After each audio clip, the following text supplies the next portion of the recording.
इस समय की सबसे बड़ी खबर आप सभी को बता दें कि स्वास्थ्य विभाग की टीम ने हांसी में एक निजी अस्पताल में छापेमारी की है, जिसके दौरान लिंग जांच गिरोह का जो है पर्दाफाश किया है। स्वास्थ्य विभाग की टीम ने करीब 17 घंटे जांच की और उसके दौरान 4 महिलाओं पर पर्चा दर्ज कर दिया है। 3 महिलाएं पुलिस प्रशासन की गिरफ्त में है और 1 महिला फरार हो चुकी है मौके से। आपको बता दें कि इस समय की हांसी से खबर आ रही है, एक निजी अस्पताल में स्वास्थ्य विभाग की टीम ने छापेमारी की है और रत्ना भारती भी मौके पर मौजूद रही, जो कि हिसार की सीएमओ है, और पूरी रिपोर्ट आपको विस्तार से देंगे। आप वीडियो को शेयर करें और अपनी राय जो है कमेंट बॉक्स में जरूर बताएं।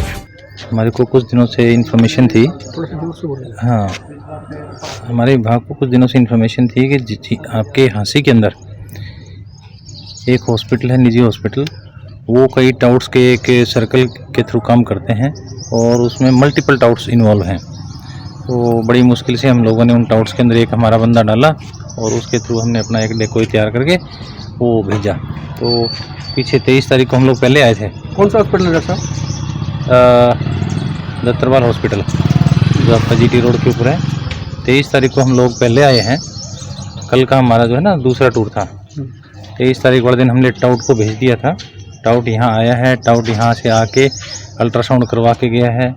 उसकी कोई पर्ची नहीं काटी गई अल्ट्रासाउंड की, डायरेक्ट अल्ट्रासाउंड हुआ और उसके बाद क्या है तो सिंपल पर्ची के ऊपर थोड़ी बहुत कुछ मेडिसिन लिख दी और वो चले गए। और बाद में हमें बताया गया, कहते हैं आपको 10 से 15 दिन में अपने आप ही बुलवा के आपको बता देंगे कि आपके जो लड़का है या लड़की है, और उससे पहले वो पैसे ले लेंगे। तो जो हमारा जो सौदा हुआ था वो 40,000 रुपये के अंदर हुआ था और वो जो पेमेंट थी वो पेमेंट हमने कल दी है। तो एक लड़की है जो इसमें जिंदल हॉस्पिटल के अंदर काम करती है, वो दत्तरवाल हॉस्पिटल में पहले रही हुई है, जैसा उसने बताया। मैं 1 साल तक वहाँ काम किया है।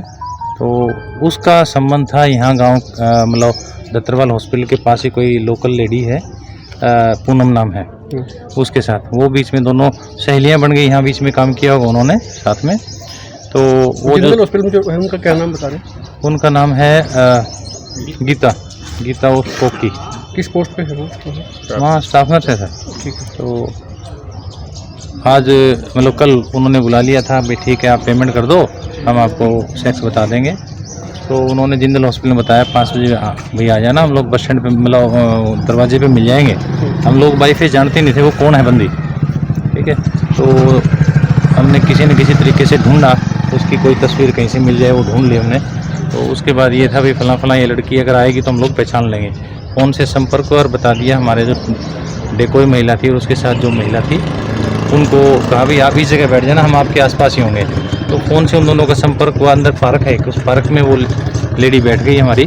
तो वहाँ पे 5 बजे अपनी ड्यूटी ख़त्म करने के बाद वो आई है और वहाँ बैठ के उसने जो है पैसे लिए, बता दिया आपका बेटा है, और पैसे पूसे गिन के और उसने 2,000 रुपये वापस कर दिए, क्योंकि जो हमारी डेकोई महिला ना वो थोड़ी सी कमज़ोर थी। कहते ठीक है चलिए ले, तुम लोग गरीब हो, ये खाना ये 2,000 रुपये अपने पोषण के लिए रख लेना, ठीक है। तो हम आसपास थे, जैसे वो जाने लगी फिर हम लोगों ने काबू कर लिया। हमारे साथ जो है महिला कांस्टेबल थी हिसार से। तो क्योंकि वो हॉस्पिटल है, बहुत बड़ा हॉस्पिटल है, वहाँ बड़ी दिक्कत हो सकती है, तो हमने तुरंत जो है उनको हमारी जो गाड़ी थी उसके अंदर बिठा लिया लड़की को, और फिर हम लोग हांसी आए हैं। और रास्ते में उससे पूछताछ की, तब उसने बताया भी ऐसे नाम की एक पूनम नाम से लड़की है और वो इस हॉस्पिटल में काम करती थी। तब हमारी दोस्ती हुई। लेकिन जो ये सेक्स डिटर्मिनेशन का काम है वो उसके थ्रू ही मैडम करती हैं, वही हमें बताती है। और जो आपका केस था उसके थ्रू ही गया था और उन्होंने उसी दिन हमें बता दिया था। लेकिन क्योंकि पैसे लेने थे तो पैसे लेने बगैर तो अगर पहले बता देंगे तो कोई नहीं देगा। तो बोला उसको कुछ दिन बाद में बुलाने का था, हो सकता है 15 दिन बाद बुलाते, लेकिन अभी ये था भाई पैसे तो लेने ही हैं और क्लियर है भाई सेक्स उन्होंने बता दी है। ऐसा है नहीं कि कई बार क्या होता है अनकन्फर्म्ड होता है, दोबारा बुला लेते हैं। तो बोले इसके अंदर कन्फर्म है, बेटा है। तो पैसे हमने चार्ज लेने ही थे, वो चार्ज लिए उन्होंने। तो वो आगे यहाँ तक बाद में कन्वे होने थे, तुरंत नहीं। 2-4 दिन में किसी के थ्रू करके, मतलब गीता के पास अब गीता से आगे जाना था। तो इतने दिन हम लोग वेट नहीं कर सकते थे, क्योंकि पैसा सरकारी है और कहीं यूँ नहीं हो कि हम लोग जो हाथ में आ रही चीज़ें वो भी हमारे हाथ से चली जाती। तो 13-23 तारीख को हमने जो हमारे डेकोय भेजा था उसके पीछे भी एक महिला और भेजी थी हमने, भाई वहाँ जाए, हमें भी तो अपने सबूत इकट्ठे करने हैं, फोटो खींच ले, लेडी वहाँ पहुँची है नहीं पहुँची है, क्योंकि हमें भी नहीं मालूम था ये पता नहीं पर्ची बना के मरीज को देगी कि नहीं दी। हमारे पास स्लिप है उन दोनों महिलाओं की, भाई यहाँ आई है, यहाँ इन्होंने देखा है, तो हमने पूरे सबूत इकट्ठे कर लिए। इन्वॉल्वमेंट हमें पूरी लग रही है, ठीक है। बाकी थोड़ी पुलिस की जांच का विषय भी है, सारी चीज़ें पुलिस भी इन्वेस्टिगेट करेंगी। अभी FIR किस किस के खिलाफ हुई है? इसमें हमने 4 लोगों के खिलाफ है, 3 टाउट हैं, 1 डॉक्टर हैं, उनके डॉक्टर खिलाफ का नाम FIR। क्या है? डॉक्टर यहाँ लेडी डॉक्टर हैं, डॉक्टर उर्मिला अग्रवाल, ठीक है। 3 टाउट हैं, वो मैडम के पास जो बैठती है। और इनके टाउट के नाम भी हो तो आपके पास? हाँ, एक गीता है जो जिंदल हॉस्पिटल में काम करती है, दूसरी पूनम है, यहाँ की लोकल लेडी है, वो अस्पताल में बार बार उसका आना जाना रहता है। तीसरी जसवीर, जो अस्पताल के अंदर ही एक स्टाफ नर्स है, ठीक है, जो हर मरीज़ के साथ जो है लेडी डॉक्टर को दिखाएगी, उसका काम सारा अल्ट्रासाउंड रूम में भी वो साथ जाती है, और वो यूँ लगाइए कि उनके मार्फत ही होता है। हमने जो इन्वेस्टिगेशन करी है उसमें जसबीर के फ़ोन से व्हाट्सएप और दूसरे कॉल विनोद को हुई है उसी दिन, सैटरडे को, जिस दिन हम लोग आए, पूनम को, और पूनम ने आगे कन्वे करी है, ठीक है ना। तो ये लोग बड़े स्मार्ट थे, उन लोगों ने क्या करते हैं, जैसे बात हुई है या तो व्हाट्सएप से करते हैं, चैट होती है डिलीट कर देना, ठीक है, पर फिर भी सारी चीज़ें तो मतलब आदमी कर ही नहीं पाता, कुछ ना कुछ मिल ही जाता है, तो है इनका लिंक। तो मौके से किस किस को पकड़ा गया, गिरफ्तारी कोई? 3 लोगों को ले लिया, लेडी डॉक्टर को भी ले रहे थे, पर वहाँ भीड़ हो गई, तो वो अचानक पता नहीं कैसे गायब हो गई हम उस जगह से, क्योंकि भीड़ थी, हम लोग भी ये था कहीं हाथापाई या कोई दूसरी कहानी ना हो जाए, तो हमें अपनी टीम की सुरक्षा भी। लेडी डॉक्टर कौन गायब हो गई? डॉक्टर उर्मिल अग्रवाल। आपको टाइम काफी लगा सर इस सारे प्रोसेस में? ऐसा है सर, ये बातें बड़ी छोटी सी होती हैं कहने में, रेड कर दिया जाते ही होगी, चीजें बहुत होती हैं। उनकी अल्ट्रासाउंड मशीनें भी सीज की है या हॉस्पिटल को सीज की है? उनकी दोनों अल्ट्रासाउंड मशीनों को हमने सील कर दिया है। उनके डॉक्यूमेंट और जो चीज़ें जरूरी चीज़ें थी हम लोग ले आए हैं। हमने पूरी थोरोली कोशिश करी है चीज़ों को ढूंढने की। उनके यहाँ DVR नहीं मिला, अगर DVR होता तो काफ़ी और चीज़ें भी हमारे हाथ में लग जाती। उसमें रजिस्टर भी मेंटेन करना होता है, लॉगबुक होती है। PNDT में क्या होता है, PNDT में ANC महिला कोई भी आती है ना, वो एक रजिस्टर होता है, वो मेंटेन करना होता है। उसके बाद जब उसको फॉर्म भरना होता है, फॉर्म F बोलते हैं उसको, ठीक है, हर ANC का फॉर्म F होता है, तो उन्होंने ना तो रजिस्टर के अंदर एंट्री करी, ना उनकी F फॉर्म करी। जो हमारे डेकोई महिला थी उनकी कन्फ्रंटेशन करवाई यहाँ पे, बुला के भी देखिए इनमें से कौन है, किसी ने आपकी अल्ट्रासाउंड की है, तो उस लेडी ने तुरंत कहा ये लेडी डॉक्टर जिसने मेरी अल्ट्रासाउंड की, ये लेडी खड़ी है साथ तो में। आप कह रहे हैं कि लेडी डॉक्टर भाग गई मौके से या चली गायब हो गई? देखो, तो मैं क्या नहीं पुलिस कहता, वहाँ नहीं थी? नहीं, पुलिस वहाँ थी, ठीक है, लोग इतने ज़्यादा थे और किसी का वो अस्पताल भी है और घर भी है, लोग इतने ज़्यादा हो जाते हैं कि आदमी को 2 मिनट लगे पकड़ के, मरीज भी हैं। तो हम लोगों ने 3 लोगों को पहले काबू किया और बाहर आके भाई उन लोगों से थोड़ा सा दूर। बता रहे वहाँ पे झगड़ा भी किया गया टीम के साथ? सर ये बातें जो है मैं इस बारे में कोई कमेंट नहीं करना चाहूँगा। हमने जो हमारी कार्रवाई करनी थी हमने पूरी कार्रवाई करी है।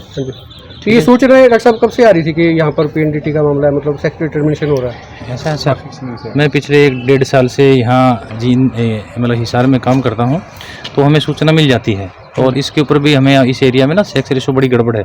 ये आपका पूरा नारनौंद एरिया है, इनमें सेक्स रेशो है, जहाँ से भी हम लोग जिनको ट्रेस करने की कोशिश करते हैं घूम फिर के वो इसी जगह पे आ रहा था, ठीक है। तो हम बड़ी मुश्किल से इनके नेक्सस में घुसे हैं, तब जाके ये सफलता मिली है, नहीं तो बड़ा मुश्किल मामला था। आगे की कार्रवाई क्या रहेगी डॉक्टर साहब? सर आगे कानून अपना काम करेगा, बाकी जो पुलिस है अपनी इन्वेस्टिगेशन करेगी, जो CRPC के तहत इनका जो भी प्रोसीजर होता है वो पूरा करके, और हो सकता है इसमें धाराएं और भी जुड़ जाएं, हो सकता है एक आधी कोई धारा घट जाए, 2 डाउट और भी जुड़ सकते हैं इसके अंदर। तो ये विदिन 2 मंथ्स हम लोगों को कलंदरा पेश करेंगे, फिर उस कलंदरा को हम कोर्ट में डालेंगे, क्योंकि कोर्ट जो है ना इनके चालान के ऊपर कोई कार्रवाई नहीं करेगा, ठीक है। उसके लिए हमें कंप्लेंट डालनी पड़ेगी। इनका कलंदरा हमारी कंप्लेंट के साथ मिलके कोर्ट में जाएगा और फिर कोर्ट उस पर संज्ञान लेगा। बाकी हमने अपनी पूरी कोशिश करी है, जहाँ से जितना हम लोग सबूत उठा सकते थे उठाने की कोशिश करी है, बाकी कोर्ट है तो जैसा करेगी। भी थे वहाँ पर डॉक्टर साहब, और कोई इनपुट आपको कोई मिले सिग्नल देते इसके बारे में? बाकी सारी बातें तो डॉक्टर प्रभुदेव ने बता दी हैं। ओवरऑल हमें यहाँ पे पुलिस के द्वारा बहुत अच्छे से सहयोग किया गया। जो वहाँ पे लेडी कांस्टेबल और लेडी पुलिस थी उन्होंने हमारा पूरा सहयोग किया, क्योंकि सारी महिला अपराधी थी, महिला अक्यूज थी, तो इसलिए हमें यही डर था कि भी being a male members, being a male team, भी हमारे ऊपर भी वो इल्ज़ाम लगा सकते हैं। तो यहाँ की मेजा पुलिस की मैं प्रशंसा करता हूँ कि उन्होंने बहुत अच्छे ढंग से इसको डील किया। लेकिन जैसे आप बता रहे हैं सर, मैंने कुछ तो जो संचालक हैं, डॉक्टर हैं वहाँ की, वो आप कहते हैं कि वो हाथ ही नहीं लगी, तो इसमें क्या नेग्लिजेंसी रही है? देखिए, अपराधी कहीं भी भाग नहीं सकता, वो जाएगा कहाँ, पुलिस अपना काम करेगी और जल्दी ही उसको पकड़ भी लिया जाएगा। ऐसा इसमें जो हमारे डॉक्टर थे आईएम में, हमने उनको अपने साथ लिया है। पूरे जब तक हमारी एक्टिविटी चली है, आईएम के मेंबर्स हमारे साथ रहे हैं। हमने सबको कॉन्फिडेंस में लेके अपना पूरा काम किया है और उनके देख रेख में हुआ सारा काम। कोई ऐसी चीज़ हम लोगों ने नहीं की भाई कोई भी उंगली हमारे पे उठा सके। तो कुल मिला के डॉक्टर साहब ये कितना पैसा लेके ये बताते थे कि लड़का है कि लड़की है? सर, जो हमारी इन्फॉर्मेशन थी मैं आपको बता दूं, 40 से 70,000 तक की। ठीक, ये इनका खेल ऐसा था कि इसमें पहले डायरेक्ट पकड़ना बहुत ही मुश्किल था। ठीक है, ये लोग पहले कर देते थे बगैर पैसे कुछ लिए, बगैर कोई रिकॉर्ड बनाए, और उसके बाद ये दोबारा बुलाते थे। उस टाइम वो लोगों पैसे का लेन देन ले करते थे। ठीक है, तो आधे लोग तो किसी के थ्रू पैसे दे के बोले कौन दोबारा जाएगा। ठीक है, या जाएंगे तो सिंपल अल्ट्रासाउंड कर दी, ऐसे किसी डाउट्स हैं आपस में पूरे चेन सर्कल में। ठीक है, किसको आप पकड़ोगे, और जिसको पकड़ा गया वो क्या पता आगे की है कि मैं इसके कहने पे ये पैसे लेता हूँ। तो ये बातें बड़ी मुश्किल हो जाती हैं। फिर भी कोशिश तो करिए सर, बाकी देखें कोर्ट हमारी बातों को कितना गौर लेता है हमारी बात पे। अभी कंप्लेंट देंगे, उसके ऊपर एफआईआर करेंगे जी। दी नहीं अभी तक, दे दिया, कंप्लेंट दे दिए, अब एफआईआर दर्ज करके आगे की कार्रवाई करेंगे। अच्छा, ये कह रहे हैं कि पुलिस के साथ भी कोई वहाँ हाथापाई हुई है? ना, कोई हाथापाई वो नहीं है। अपना सामान एमआरपी पर नहीं डिस्काउंट पर लो। और हिसार में डिस्काउंट कहाँ मिल रहा है ये जानो सेलट्रेंडिंग.com पर। विजिट सेलट्रेंडिंग.com, पहले कंपेयर करो फिर शॉप करो।